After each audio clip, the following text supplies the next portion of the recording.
Just with this, we can move forward towards the resident of a country. Just like people who live in India are called Indians, people of Rome are Romans, people of Greece, Greeks, people of America, Americans, people of Armenia, Armenians, people of Africa, Africans, people of Sudan, Sudanese, people of Algeria, Algerians. So what's my point? My point is, when we talk about the resident of a particular country, when we are trying to generalize the residents of a particular country, then we will definitely use the before it. Like, the Indians are very peace-loving people. The Chinese are very progressive people. The Japanese are very much advanced people.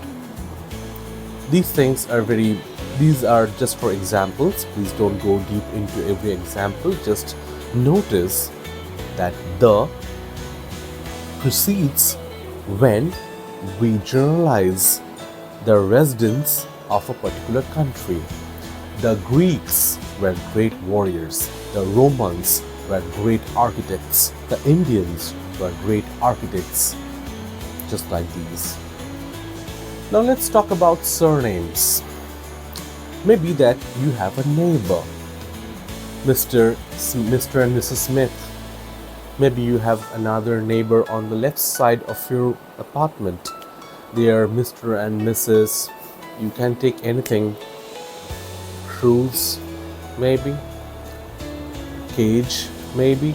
So, what my point is that when you use the plural of the surname, you'll have to use you'll have to use the before that.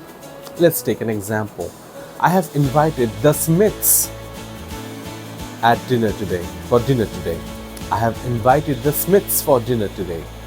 We are going to join the Mukherjees tomorrow morning. Mukherjee is a surname. Let's take another surname, just like Banerjee. We are going to meet the Banerjees in the park. The Banerjees, the Mukherjees, the Smiths. Let's take another example like Ray. Ray is an example. Ray is a surname. It's a title of a person. So, I have invited Mr. Ray to dinner, but I have invited the Rays to dinner. It means the whole Ray family. It means the plural form of Ray. Let's take another example of surnames. We're missing very many surnames, but let's take another example of surname, just like Travolta. Have you heard of John Travolta? Okay, Travolta. If I say that I have invited Mr. Travolta for breakfast, that's all right. But when I am inviting the whole Travolta family or the couple, the Travolta couple, then we'll have to say that I have invited the Travoltas to dinner.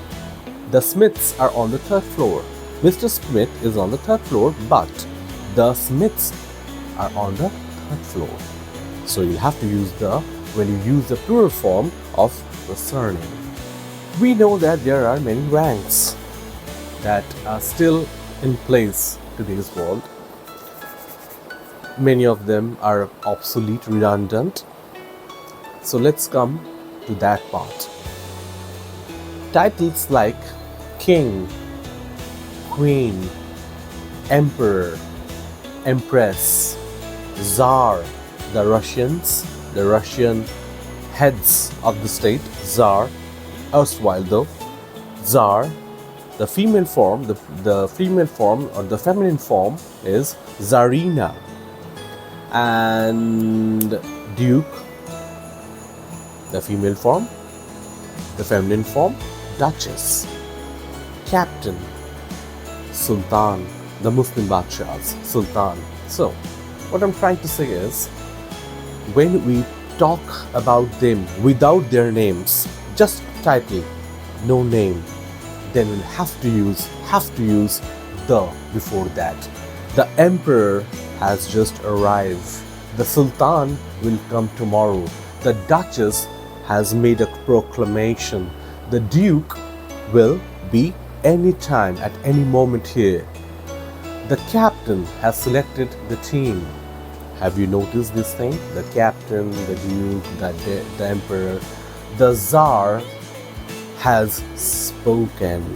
The czars have spoken. So, if they do not have any name, only title, those titles, whenever they are placed, they will have to have the on the left or before them.